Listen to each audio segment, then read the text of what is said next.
Is that your dog again, Jamie? I'm afraid so, yeah. Or just now. It's all part of the act. Yeah. It's a triple act. I've got 2 dogs. Yeah. All right. Well, good evening, everybody. My name is Mark. Welcome to 41 Club Connect's speaker evening. It's so wonderful to see so many of you. The last couple of conversations have been fantastic, but it's good to see that Gin brings out more than 100 people to join a Zoom meeting. That's just quite wonderful, especially as it's National Gin Day tomorrow. So without further ado, I'm going to explain how this runs. So basically, I'll introduce a couple of people. I'll introduce the speaker of this evening, which is Jamie Baxter. What he does know about gin, no one knows. We'll let him talk for a little bit of a while. So you're all going to be on mute so that you can actually hear him, because if we unmute you, no one will be able to hear each other. There's a little conversation thing to the right-hand side of your screens, one hopes. If you've got questions or any comments or whatever, please put those into the comments piece. I'll try and collate those, and when Jamie's finished speaking, I'll start calling people out and highlighting those and get you to ask your questions. If you can see that your question has been asked before, as much as we'd love to hear you, I'm sure there'll be a lot of questions. So if I don't reach you, I'll apologise in advance. Then I'll just hand back to Marcus, who'll just explain some of the next upcoming events, pass back to Peter, and then you can all go away and savour in your new knowledge of gin. So, without further ado, I'd like to introduce you to Peter Good, the president of 41 Club. Thanks, Mark. Thanks very much. Just before we go on to Jamie, I'd just like to tell you all about another fantastic member of ours today, another 100th birthday. As you all know about Captain Tom being an ex-tabler of Keighley, raising all that money for National Health a month or so ago. Well, we've got another one today, a guy called Jimmy Gordon of Ringwood. Jimmy started up Ringwood Round Table, and over the years he's been raising money for cancer research. He's raised many thousands of pounds. Great guy, great character. I will be getting down to see him as soon as possible.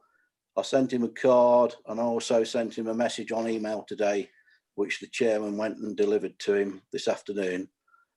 So now we've got 2 Centurions members in 41 Club, both of them ex-servicemen and great fundraisers.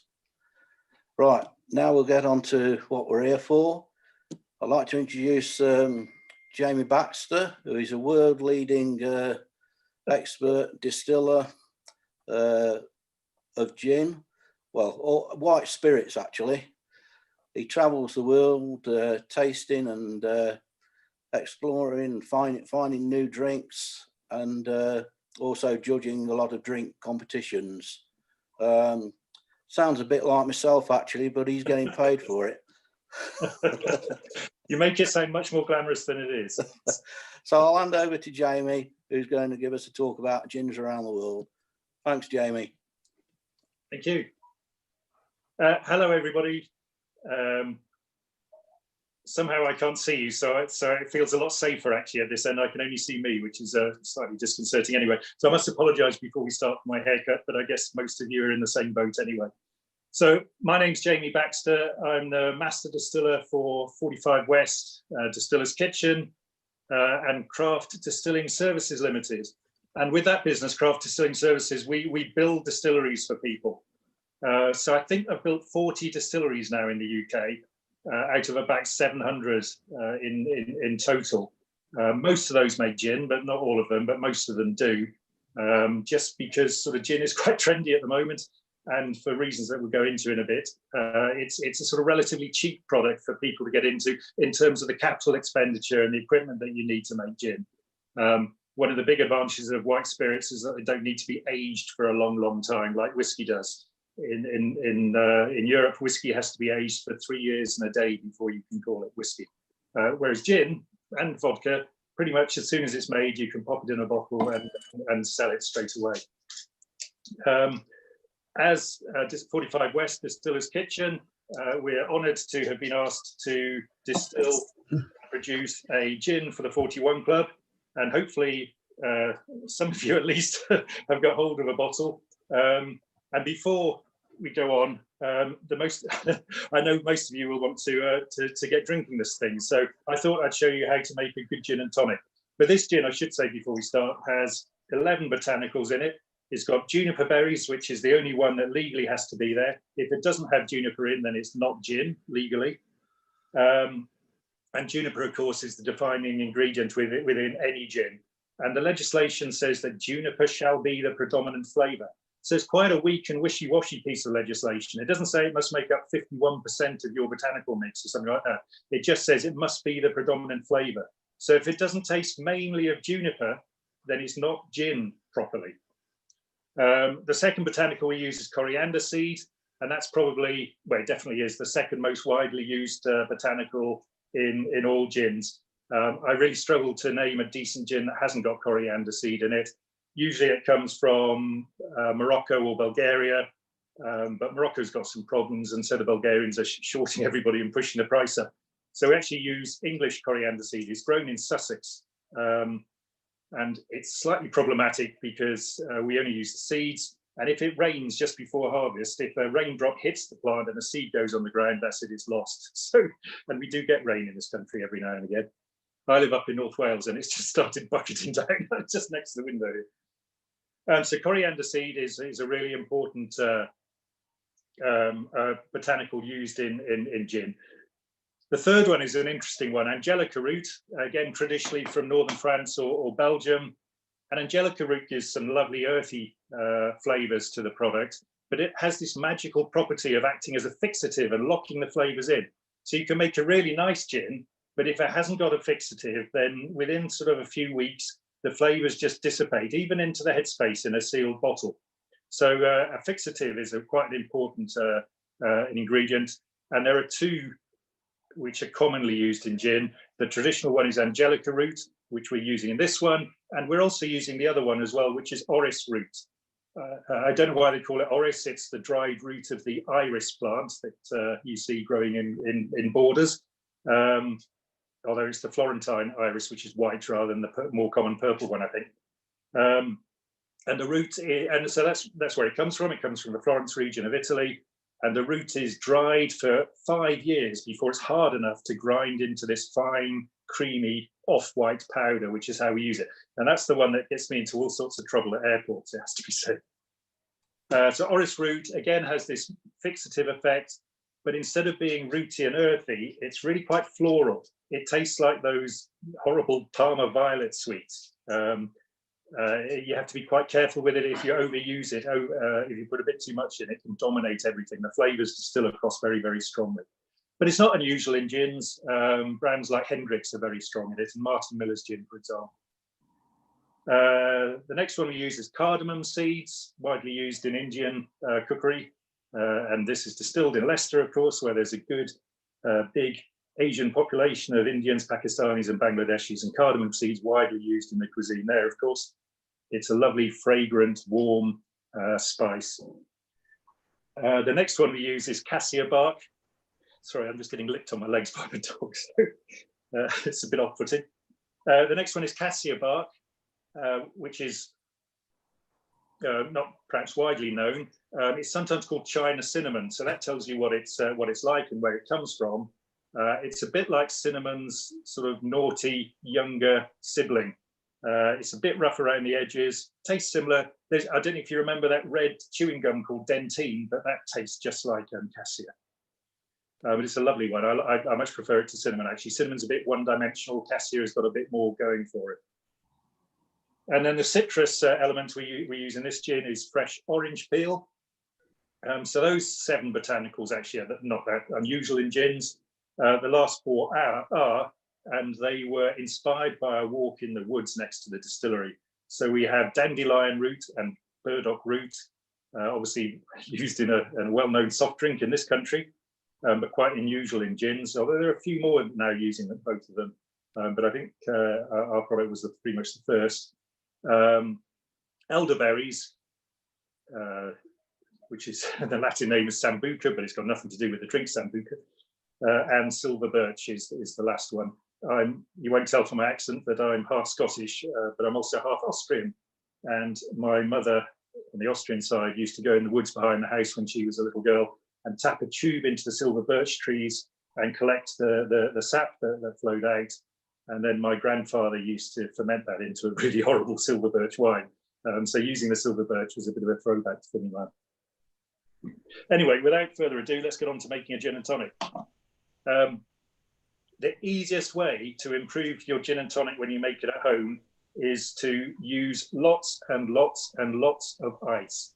Now, that might sound counterintuitive. I know there's lots of people who say, I only want a couple of ice cubes in there because I don't want to dilute my drink. But actually, the reverse is true. Whatever glass you use, and this is the sort of Spanish style of glass nowadays, the Copa glass, the advantage of this glass is that you can put an awful lot of ice in it. Now, if you use a lot of ice, that will instantly chill down both the gin and the tonic water when you add it.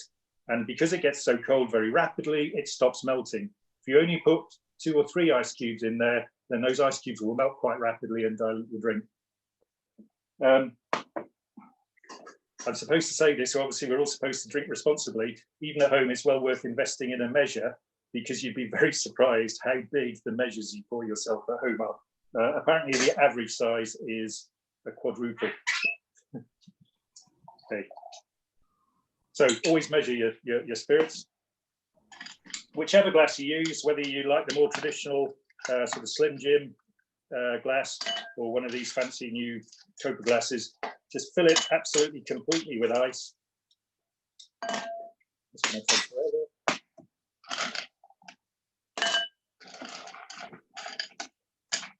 And then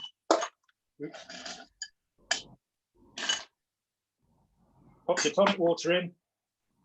Experiment with different brands. There's lots and lots of very good tonic waters around and some less good ones now as well. This is one somebody sent me as a development sample from Scotland. So I'm interested to try it myself. And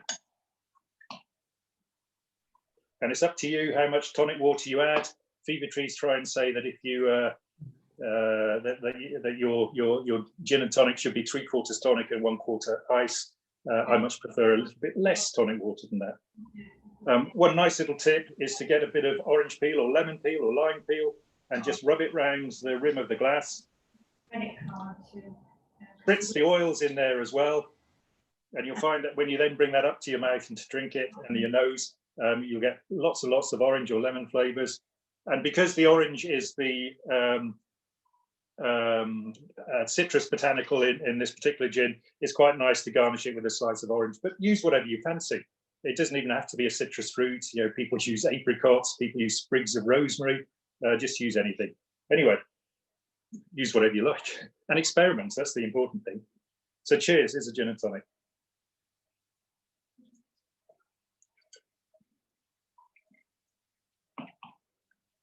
Oh, well, that one works well. It works really well. The combination of whatever tonic water this is and that gin is lovely. 41 Club. Oh, no, around the country.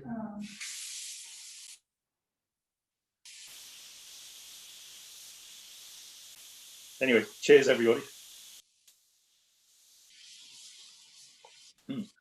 So hopefully you're enjoying yours as much as I'm enjoying mine. So actually, before we start talking about gin, let's talk about tonic a little bit. So in the 1940s, my grandmother got divorced, which was not really the done thing to do in those days. And then she upped and married an Indian, which was even less the done thing to do. So I've got friends and family out in India. And the first time that I went out there, I was staying with some of them in Chennai, which was Madras in those days. And I was doing all the tourist sites, of course, I'd never been before. And they said to me, you should go and visit this church. It was the first Christian church to be built out in the Far East. And it was a really beautiful atmospheric place, but it was terrible as well, because the whole of the graveyard was full of headstones of young women, all aged from 18 to 21, they'd either gone out there with their new husbands or they'd gone out there to find a husband, and within sort of 3 to 6 months, they'd died from malarial poisoning. Malaria, not poisoning, sorry, from malaria, the illness, sickness. Malaria was a huge, huge killer, and still is, of course. It was very, very sad. And it kills people all around the world in tropical areas, and of course carried by mosquitoes as the vector. But in South America, in the 17th century, people had found that if you took the bark of the cinchona tree and ground it up and mixed it with water and then drank the very bitter extract, then that warded off malaria. So this was the cinchona tree. The local name for it very soon then became the fever tree, because it was effective at blocking malaria and giving people a bit of immunity from it. And of course, that then gave its name to the well-known brand. So that was in South America, and then it traveled to India with the Victorian Raj and the British colonies in the 18th and 19th century. And it was a difficult drink, has to be said. It was very, very bitter. There's far more quinine, which is the bittering agent in tonic water. There's far more in that tonic water as a medicine than there is in the commercial tonic waters that we drink nowadays. There's actually a legal maximum in America of 83 milligrams per 100 litres, so it's quite a small quantity. And fever tree is right at that maximum limit.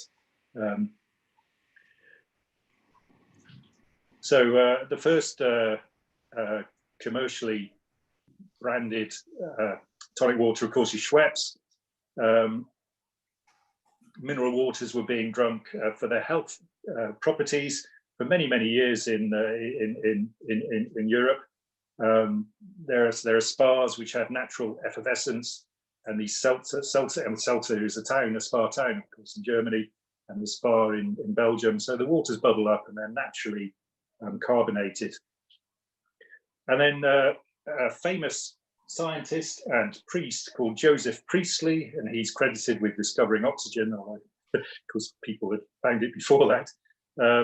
But he found a way of pressurizing carbon dioxide, which he extracted from the breweries, because it's given off naturally in the fermentation process. He captured it, pressurized it, and managed to get it into water and naturally carbonate water. But he never really was able to commercialize the product. And it was Jacob Schwepp who did that in 1783.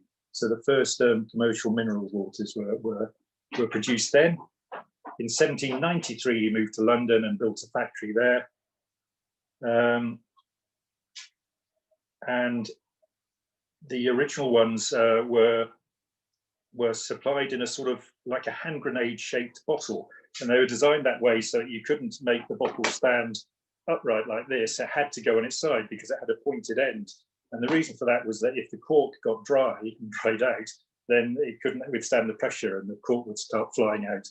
So if it was kept on its side, then the cork stayed wet and kept swollen, and therefore it was able to hold the pressure of the carbonated water. Schwepp paid quite a large sum of money in 1851 for the Great Exhibition at Crystal Palace to be the sole drinks producer. And in the 1870s, he developed tonic water, which of course he's then started shipping in huge quantities out to India in particular, but all around the world. And Schweppes has dominated the tonic water market for a long, long time. But in 2004, the young upstart of Fever Tree started up. Charles Rolls, who'd worked at Plymouth Gin, and the other guy, Tim Warrillow, started in 2004. And I think last year the business was valued at £800 million on the stock exchange, which is extraordinary.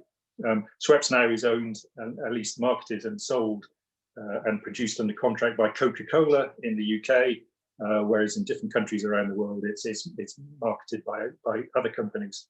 But tonic water obviously goes hand in hand with gin. It's just a happy coincidence that they're a marriage made in heaven. Mixing the really bitter tonic waters with gin made it much more palatable for the Victorians. and hence gin and tonic exploded.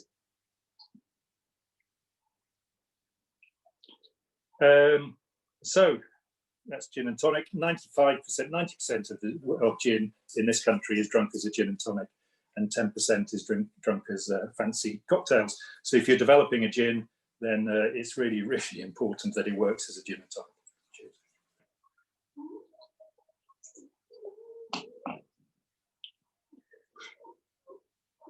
So gin, what is gin? So lots of people say that gin is made from juniper berries. That's not strictly true. Gin is alcohol, spirit, that has been flavored with juniper berries, and usually other herbs and spices as well. In the UK market last year in 2018, a little bit out of date, there were 70 million bottles of gin sold. This year in 2020, it looks like there's going to be 100 million bottles of gin sold. It's a £3 billion market, which with some rough sums means that the average price of a bottle of gin is £30, which seems a little high to me, but nevertheless, it is moving. It's certainly true that gin has moved into more premium areas, whereas there's still, brands like Beefeater and Gordon's and Tanqueray have been around for a long, long time, and they're considerably cheaper than that. About £1 billion worth of UK-made gin is exported, and roughly half of that goes to the EU. Of course, we don't know what's going to happen on January the 1st, but it's obviously quite important for gin manufacturers that we're still able to sell into Europe. The biggest market for gin in the world, believe it or not, is the Philippines. But in the gin market, in the gin world, we tend to ignore that because it's all made within the Philippines, it's all sold within the Philippines, and they don't export any, and they don't really allow any gins to be imported, or at least no big quantities. And so we think of the Philippines as a sort of standalone, and that means we can ignore them completely. So if you ignore the Philippines, the three biggest markets are the USA, simply because it's so big. They're not actually big gin drinkers per head, but because the population is so big, they do get through quite a lot. The good old UK comes in next, and Spain is only just behind. We've just overtaken Spain. In fact, Spain was the second biggest market in the world until last year. So, how is gin made? Well, most gin distillers don't make any alcohol at all. It's not like whiskey where you start off by fermenting a grain, but most gin distillers will actually buy in the base alcohol, and then it's distilled usually, but not always, but usually it's distilled together with the herbs and spices. Together we call these the botanicals that go to flavour the gin. And there are different ways of doing it, but usually it's quite a simple pot still. It's called a pot still because effectively that's all it is. It's just a big pot. You put your alcohol in there, dilute it with water, typically to around 50% ABV, 50% alcohol by volume. And then you add the botanicals, the herbs and spices into it. Some brands will then allow it to steep and macerate for a period of time. That might be 12 hours, it might be 24 hours, depending on the brand. Some brands will put a little bit of heat on it, some will macerate in cold alcohol, and some brands won't macerate at all. So Beefeater is macerated, whereas Tanqueray is not. They're both absolutely fantastic gins. Some brands as well actually don't put the botanicals into the alcohol inside the pots, but have a separate vessel called the botanicals vessel. They put the alcohol and the water in the pot still, boil it up in the normal way, turn the alcohol into vapor, and then divert that vapor through the botanicals vessel. And that's called a vapor infusion system. And of the big brands, Bombay Sapphire is made in that way. So it tends to give a sort of slightly lighter, cleaner gin, more delicate, I would think. Whereas Tanqueray and Beefeater has slightly more robust flavors. Personally, of the big brands, I'm a Tanqueray fan, but that's just personal preference. There's no right or wrong answer to that. Obviously, gin is tightly controlled in terms of legislation, And it won't surprise you to learn that it's a piece of European legislation that we follow and will still have to follow next year as well until we decide to change it. And the legislation says that the alcohol, the first thing it defines is the quality of the alcohol that we use to make gin. It is very, very pure. It's called neutral spirit, or in the legislation, it's called ethyl alcohol of agricultural origin. 20 or 30 years ago, it was very often a waste product from the petrochemical industry. And now we're supporting the farmers. It has to be of agricultural origin. And obviously that's a big step forward. And it's defined as being alcohol at 96% ABV or above. So it's pretty much pure alcohol. Alcohol has this strange property when you mix it with water. It forms an azeotrope at 96.7, which means that actually 96.7% ABV is the highest ABV you can get to using traditional distillation techniques. You can get higher if you then dry it and do fancy tricks like that. But alcohol is obviously is also very hygroscopic. It loves water, so it absorbs it from the atmosphere and dilutes itself down again. So 96% ABV is considered to be pretty much as pure as you can get. And that's what we have to use when we make both gin and vodka. The legal definition of both those products is very, very similar. And in fact, a lot of people describe gin as a herbal flavored vodka. The legislation then goes on to define that neutral spirit must have very, very low levels of impurities. And we're talking about things like acetaldehydes and methanol and things like that. Now, methanol is the one that everybody really worries about, of course, because there are lots and lots of accidents through illicit distilling all around the world, and people go blind or unfortunately die if the methanol content is too high. Well, for a London dry gin, the specification for methanol levels is tightest of any spirit. So it's quite difficult to make neutral spirit and vodka from scratch, which is why most craft gin distilleries don't make their own base spirit, they buy it in. And even the big boys do. So Beefeater is the only major gin distillery left in London. They're owned by Chivas Regal. They have the neutral spirit shipped down from Scotland where it's made. They redistill it to turn it into gin and then ship it back up the road to Scotland to dilute it and bottle it. Lovely product there. So neutral spirit is defined in the legislation. And then the legislation defines 4 different juniper flavored spirit drinks, which is what gin is. The first actually is not gin, and that is a sort of juniper schnapps, which is things like Wacholder, which is made in Austria and a little bit further east in Europe. But also Geneva, which is the forerunner to gin, falls in that bracket as well. And Geneva is widely made in Holland and Belgium, a little bit in northern France and Luxembourg, and is a lovely, lovely product, but nobody ever drinks it in this country. But it's the forerunner to gin, and it's what gin evolved from. And then we have 3 categories of gin defined in this legislation: gin, distilled gin, and London dry gin. And they're supposed to be going up in terms of quality, but actually nobody really understands that. And the definition is just so incredibly technical that only geeks like me understand it. And so the consumer actually isn't really fussed about whether it's a gin or a distilled gin or a London dry gin, as long as it tastes nice. And actually, that's how it should be. So to make the first one, gin, you don't actually need a still at all. You could just buy a bottle of vodka, which again was neutral spirit.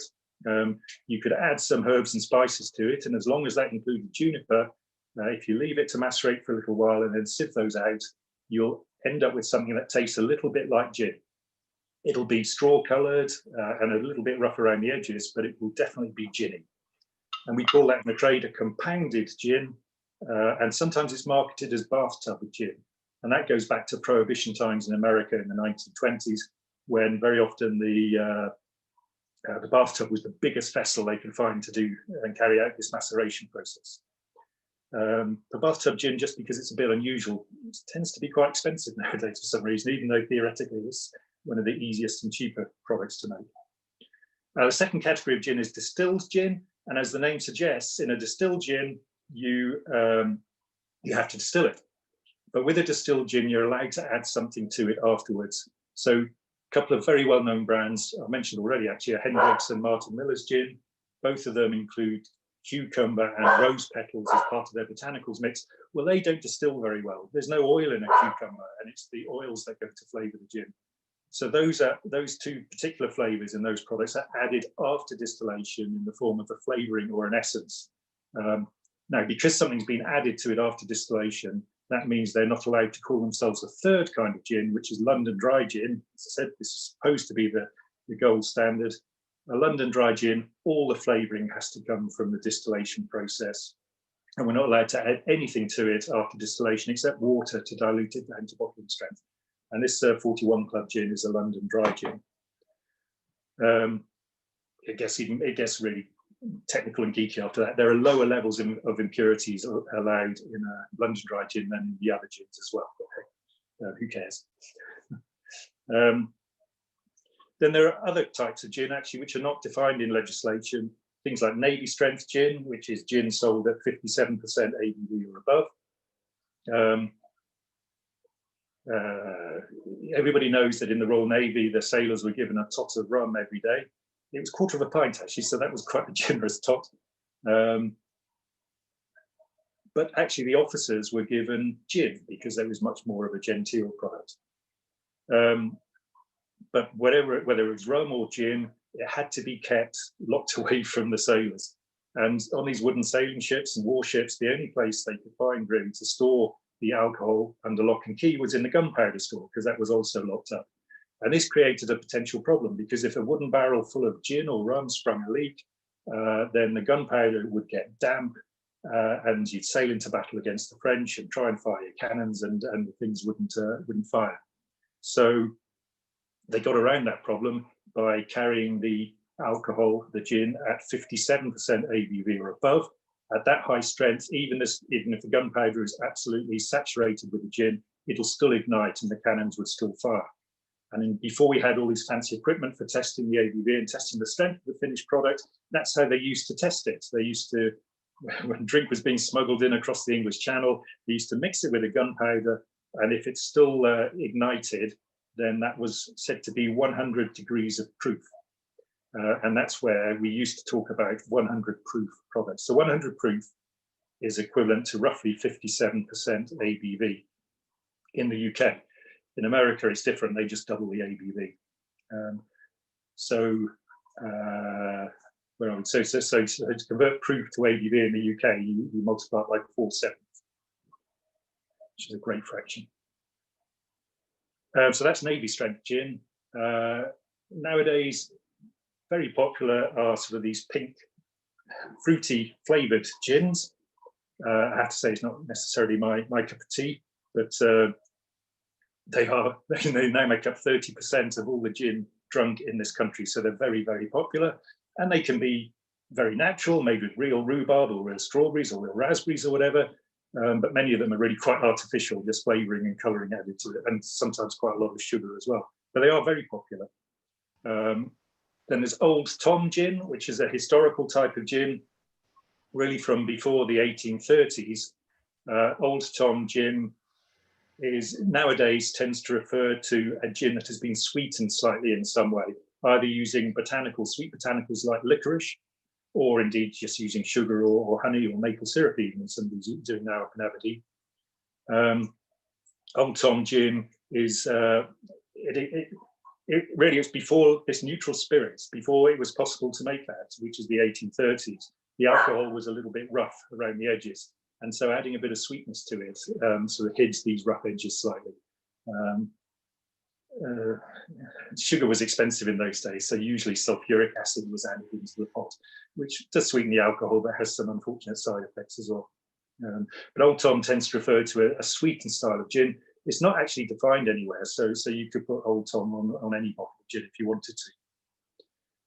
What else we got? And now there's a sort of cask-aged gins are showing in quite a small way now. They're like a sort of halfway house between a gin and a whiskey. There are some interesting examples of those, and some frankly quite terrible ones as well. But you know, they're quite a good way of getting whiskey drinkers into drinking gin, in the same way that they're sort of fruity, sweet gins are quite a good way of getting non-gin drinkers into gin as well.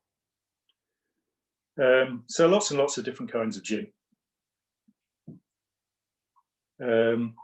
So I said earlier, 90% of gin is drunk as a gin and tonic. That means the other 10% or so is drunk as fancy cocktails. So I'm going to make myself a cocktail now. I'm going to make myself a Negroni. Negroni is so simple, even I can make it. Again, you can use the measure if you want, but it's equal parts gin,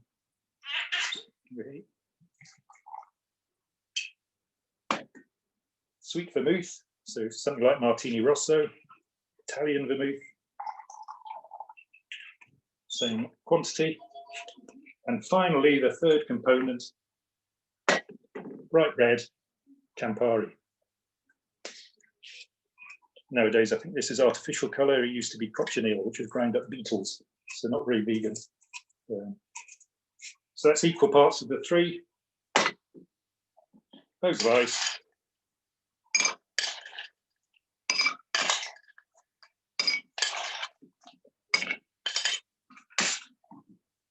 Bit of a stir.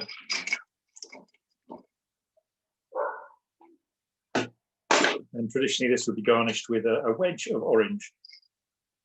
So very simple. Even I can make that. Cheers. If you like bittersweet drinks, this is a lovely, lovely drink. And this gin, of course, lends itself perfectly to it. So that was the Negroni cocktail was invented in Milan, the home of Campari, which brings me nicely onto Euro gins. So I said earlier that we have to use neutral spirits when we make gin. Normally, here in the UK, that neutral spirit originates from grain because we can grow grains very successfully in this country. That's why we're beer drinkers. And that's why we make whiskey. But we also make a lot of gin as well. So in this country, neutral spirits is usually referred to as NGS, neutral grain spirit. But in France and Italy, both those countries actually are awash with wine that's not good enough to put in a bottle. So they need to find something else to do with it. So they distill it, turning it into neutral spirits. So a lot of French and Italian gins are use neutral spirit derived from grapes rather than grain. That's true for other famous distilled spirits as well in France. So I'm a huge absinthe fan. Another spirit that nobody really drinks in this country. But traditionally in France, that was made from grape-based alcohol. And then when the phylloxera virus struck the grape, the vineyards of France and decimated the vines, the vineyards put it about that absinthe was bad for you, trying to get people to stop drinking it. And so eventually absinthe was banned in France. But it's allowed back again now. But it tends to be grain-based rather than grape-based now. Anyway, I don't know what the subject now. We're supposed to be talking about gin. So there's lots and lots of gins being made in Europe now. Spain, as I said earlier, was the second biggest market for gin, and now we've just overtaken them. But nevertheless, there's a lot of gin being drunk in Spain, and so of course there's now quite a lot of gin being made out there as well. And if you've been on holiday in Spain, you can't fail to have seen the Joriguilla gin, which is in a green bottle with a little loop on it. It's made on the island of Menorca, which is one of only 2 gins in Europe that has a protected geographical origin. The second one is a Latvian gin, believe it or not. And there used to be a third, Plymouth gin, used to have to be made within the city walls of Plymouth. But 2 or 3 years ago, Plymouth have allowed that protected geographical origin status to lapse. So lots of gin being made in Europe. There's lots and lots of gin being made in America now as well. They don't really understand what they're doing over there, so it's sort of cowboy country, as you would expect. I go over to America once a year to teach American distillers how to make gin, so they're getting better at it. But in America, there's no requirement to use this very high strength neutral spirit. So they very often will use effectively an unaged whiskey, moonshine, as their base alcohol. And that can be quite a challenge sometimes because the alcohol then is really quite full of flavor still, rather than the neutral spirit we use here in Europe.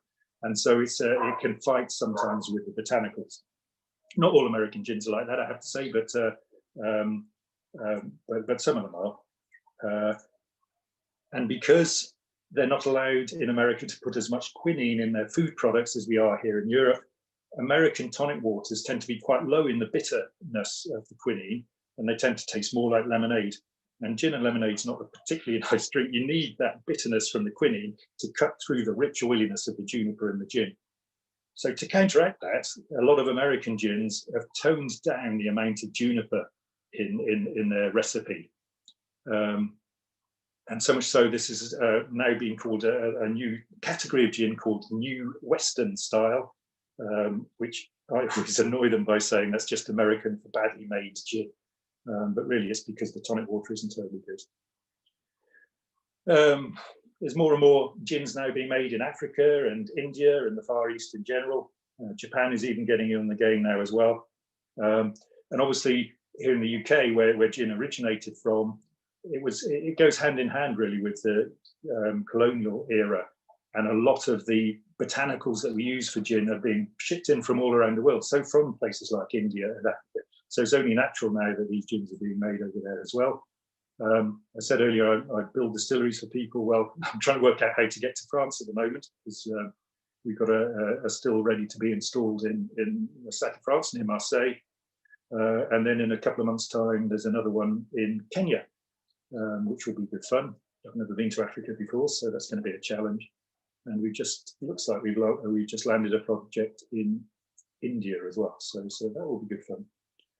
And then finally, Australasia, there's some great gins being made in both Australia and New Zealand.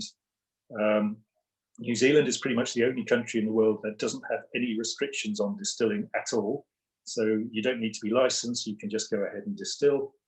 And in Australia, I guess like New Zealand, because it's so isolated, they're very hot on using their own indigenous botanicals within the products. And there's some really interesting products being made out there as well. There's a lovely product, I can't remember it was Four Pillars gin, and they have a lovely fruity gin, which I said earlier I don't like terribly much because they tend to be a bit sweet, but this one is lovely. Look out for it. It's called Bloody Shiraz, and they use the Shiraz grapes, not wine, but they use the grapes to colour and flavour it with grape juice rather than water, and it works really, really well. It's a lovely, lovely gin. So there's gins being made all around the world now. Just like here in the UK, there are some very, very good ones, and there are some which are not quite so good as well, but they're catching up, and it's fantastic. It's lovely to see. So I think that's probably just about it. I'm going to have another sip of my Negroni, and hopefully there might be some questions. Cheers. Well, I think we can all agree that was fantastic. I'm going to unspotlight you, if I can remember so that hopefully you'll be able to see everybody. Can you see everybody now? Well, I can see up to 9 people because I'm using my iPad. So. Yeah. Well, so it's less scary than nearly 100. So we've busted all the numbers. We had a queue of people waiting to get in because there was a limit of 100. And we've even got people watching live on YouTube. It's safe to say that gin is topic of the day. So we said that we'd go to questions, but I guess before we do that, I don't know if we want to unmute and allow everyone to just have a quick clap, because I found that I don't know if I can do that. He says, can I unmute all? I don't know. Anyway, Marcus. Oh, there we go.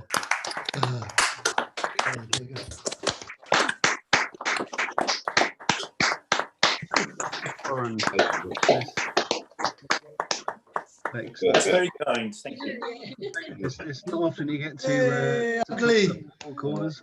Oh, no. Okay, so I caught 2 questions. The first one was from Richard and Ann Dyson. I might be able to see them on the screen, but if they want to unmute and ask. I think you may have covered the question, because it was asking about what's the base, before you talked to us about the base spirit, it was about what's the base spirit of gin, because, so I think you've probably answered the question, talking about wheat-based pure spirit here and others in other parts of the world. Dyson's got a beard. Yeah, it's different. Well spotted.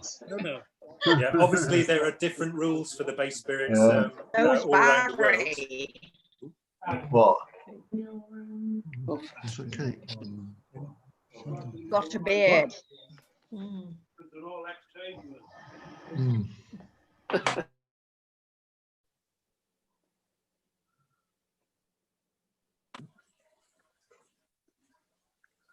Sorry, Hello. Jamie. Yeah, I'm back. Okay, so you were saying sorry. Yeah, so obviously, as I said earlier, there are different rules about what base alcohol you can use in different countries around the world. Here in Europe, it has to be neutral spirit at 96% ABV, but it can be anything agricultural. So in the UK, normally it's a grain of some sort. Most of the gins I've developed, I tend to use a wheat-based alcohol. And this is going to sound a bit odd because of all the neutral spirits, the wheat is the most neutral. And the best way to taste that or recognize that is from drinking vodka. So if you get a bottle of Grey Goose vodka, which is a fantastic French vodka made from wheat, compare it with Belvedere, which is Polish and made from rye, and compare that to something like Smirnoff Blue Label, for example, which is made from barley. If you line those three up, they're all made from grains, but you will taste very subtle differences between the three of them. If you then stick a potato vodka on the end of it, and I'm biased because potato vodka was the first spirit drink I ever built and made, and the first distillery I ever built. Potato vodka is very different. It's richer and creamy and sweet and unctuous, which is my favourite word. So I'm slightly biased. And there are a few gins that are made using potatoes as the base spirit as well. When I was at Chase Distillery, we actually made our first base spirit for gin out of the apples that grew around the orchard, because the potato spirit was just too creamy and sweet, and we wanted to make a very light, crisp style of gin. So the potato spirit was no good for that, but the apple spirit was absolutely fantastic. So it just depends what style of gin you want to make. If you want to use potato spirit as the base for a gin, and a few gins are doing that now, then it tends to be the sort of slightly more robust styles of gin and slightly more robust botanicals. And as I said earlier, on the continent, they use grapes because that's what they have available. In the Far East, then the base spirit will come from rice because that's what they have available. And in America, again, it tends to be grain and maize, an awful lot of maize. But they don't have to have the same high level of purity in the alcohol that we in America that we do in Europe. Fantastic, thank you very much. So we have Thank you, Paul. we have a question from Adrian Allsop. Thank you, Mark. Jamie, We've met, mention you didn't mention sloe gin at all in your talk. Is that made in a similar way, and how popular is it these days? Well, sloe gin actually isn't properly a gin. It's a liqueur which uses gin as one of the ingredients. So traditionally, it's a simple product to make. If you live out in the countryside like I do here in North Wales, there's blackthorn hedges everywhere, and the sloe berry is the fruit of the blackthorn. So you only need three ingredients: a bottle of gin, some sugar, and the sloes themselves. So you need to empty some of the gin out of the bottle. There's a very easy way of doing that, of course. And then put the sloes in. But a really good tip is to freeze the sloes before you do it. So traditionally, when you pick the sloes, you're supposed to get a thorn from the blackthorn as well and prick every single sloe with it to help burst the cells to release the juices. Well, that's quite time consuming, and you tend to stick your thumb as well. So it's much easier and quicker and less painful to actually freeze the berries for about a week first. And then when they defrost, their cells will rupture actually. You don't even need to let them defrost. You can just pop them frozen straight into the bottle as well. The more sloes, berries that you put in the bottle, the better the finished sloe gin will be. And then add a little bit of sugar, but not too much at this stage. Then keep shaking it every hour. Every time you pass it, give it a quick shake for the first week or so. And then after that, every day, once a day. And then just keep shaking it every time you pass. Traditionally, if you made it, you should pick the sloes after the first frost, so early October, and it should be ready for Christmas Eve. But actually, it's better if you can leave it until the next year. And I would say add a little bit too little sugar to start with, because you can add more sugar at the end of the process. You can't take it out. The sloe gin is actually has its own category in the European legislation, and it is really a liqueur. And actually, the commercially made ones are never as good as the ones you can make yourself. Partly because of the legislation. They define how much sugar. There's a minimum amount of sugar that you're allowed to add, and it has to be 25% ABV minimum, I think, from memory, for sloe gin. If you make it at home, it doesn't tend to be quite as strong as that, and you can add a little bit less sugar if you prefer the drier style of sloe gin. Right. Thank you. It's a lovely product anyway. Yes. People tend to take it shooting, don't they? Alcohol and with guns. plenty of ice as well. Sorry. Plenty of ice as well. Well, it tends to be drunk just neat, actually, often straight from a hit flask at events, and as I said, when you're out shooting. Perfect. But it mixes really well with bitter lemon, actually. Sloe gin and bitter lemon with lots of ice is a lovely, lovely drink, very refreshing. Thank you, David. That's brilliant. Okay, we have a question from David Crocker, who I've just unmuted. David, I can't see you, so I don't know if you want to ask your question. Yes, can you hear now? Yes, Hello. we can. Hello. Yeah, yes, Jamie, very interesting Thank you. run through about the whole process, and particularly the history. With regards to pink gin, can you give us a bit of background about that, please? Okay, well, this tends to confuse people quite a bit. So pink gin has been around for a long, long time, actually, but pink gin is nothing like what people refer to as pink gin nowadays. So pink gin was a traditional drink, which was, I don't know if you could call it a cocktail or not, but it was basically a mixture of gin and Angostura bitters. So you get an empty glass, you put a few dashes of Angostura bitters in there, swirl it around, and traditionally you'd throw away the excess, which always seems wasteful to me, and then you'd fill it full of gin, and it would be drunk usually at room temperature, but basically neat gin with some Angostura bitters in there. And pink gin is a good old traditional recipe that's been around for a long, long time. But nowadays, pink gin sort of refers to these sweetened fruit-flavored gins, flavored with either rhubarb or raspberries or strawberries, or a combination of the two, of all of them, sort of thing.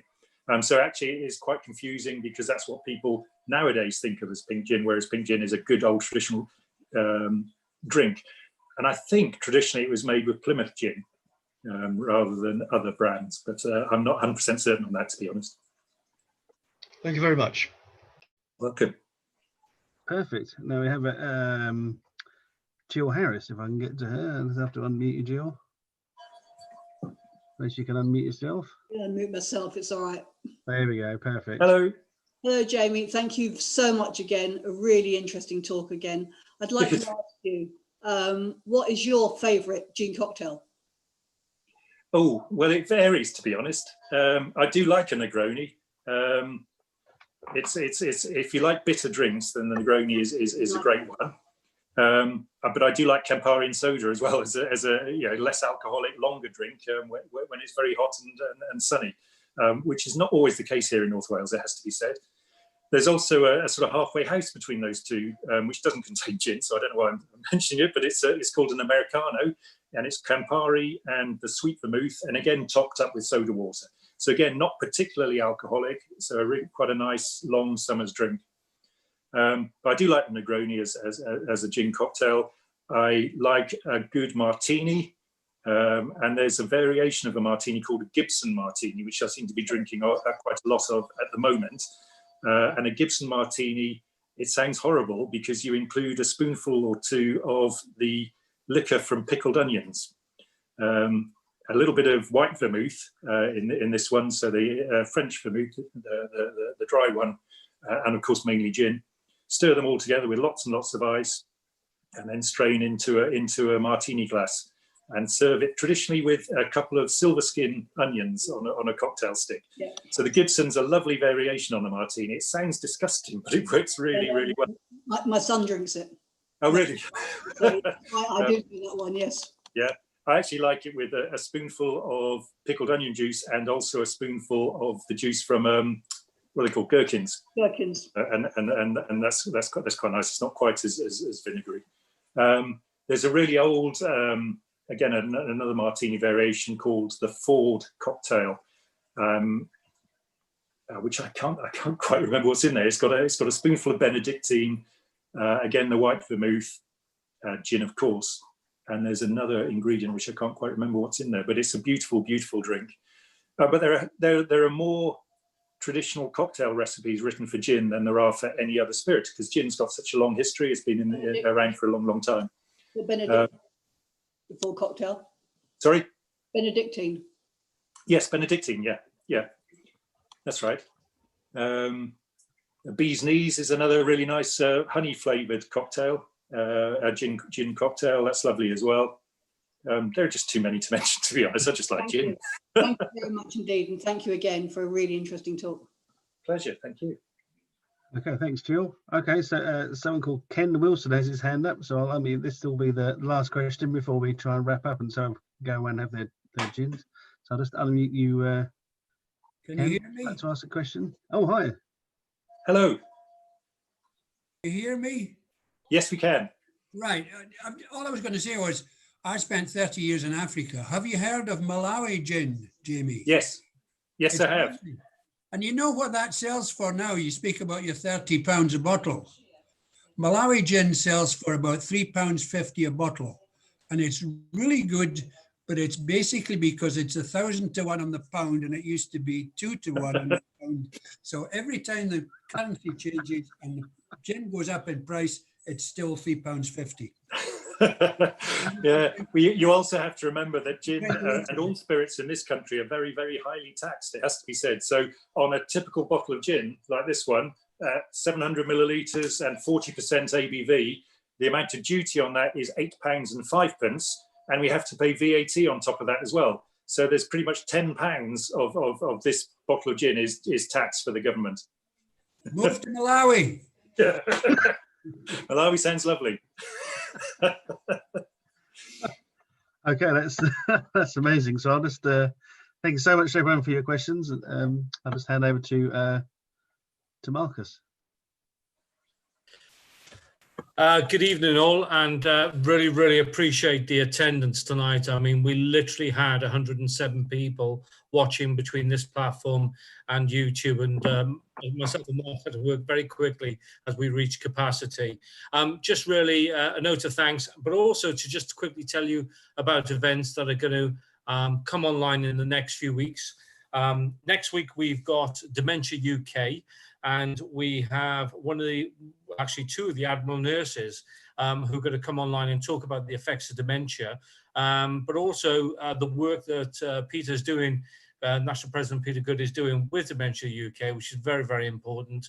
And also there's some projects going on, like the guys and girls who are walking 500 miles virtually around their places to raise some money. And the week after that, for those who are really interested in classic cars, and I know that 41 Club and other member clubs do have obviously an interest in classic cars, we've got a very, very special tour of the Jaguar Land Rover Classic Car Factory. Now, that's going to be quite a long event. It's going to be about 90 minutes online.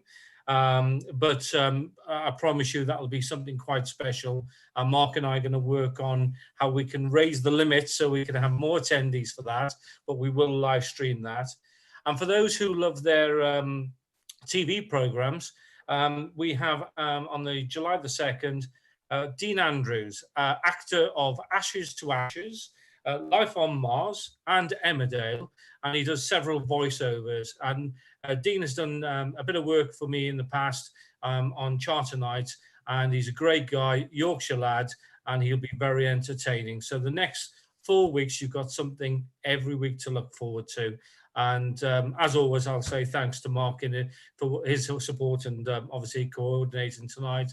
And on that note, I'd like to pass over to Peter to give the final word of this evening. But Jamie, as always, my friend, cheers.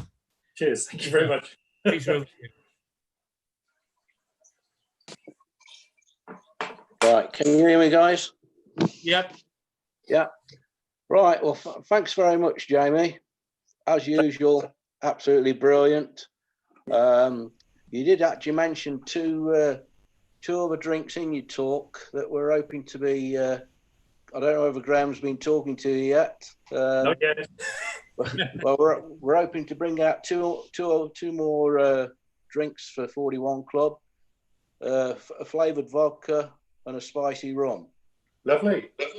And also we're going to be selling these lovely glasses, not with Burley on, but with 41 Club engraved on them. So there's some exciting things happening on the gin front, moving into other spirits. Thank you very much again. No doubt we'll see you face to face in the near future. Could everybody join in with me with an applause for Jamie? Thanks very much.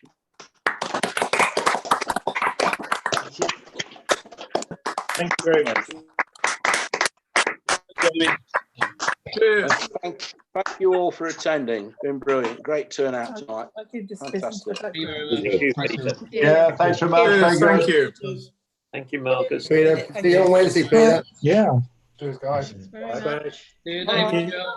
I presume they're Friday evening. See you, Peter. Cheers. It's been great fun. Okay. Thank you very much. Yes, thank you. Yeah. I did Really good too. just Thank caught you. someone saying, I presume the Friday evenings. Actually, next week's is on a Thursday evening for the dementia. Oh, right. Okay. What That makes time? sense. Don't forget. What time is it? Everything will be published.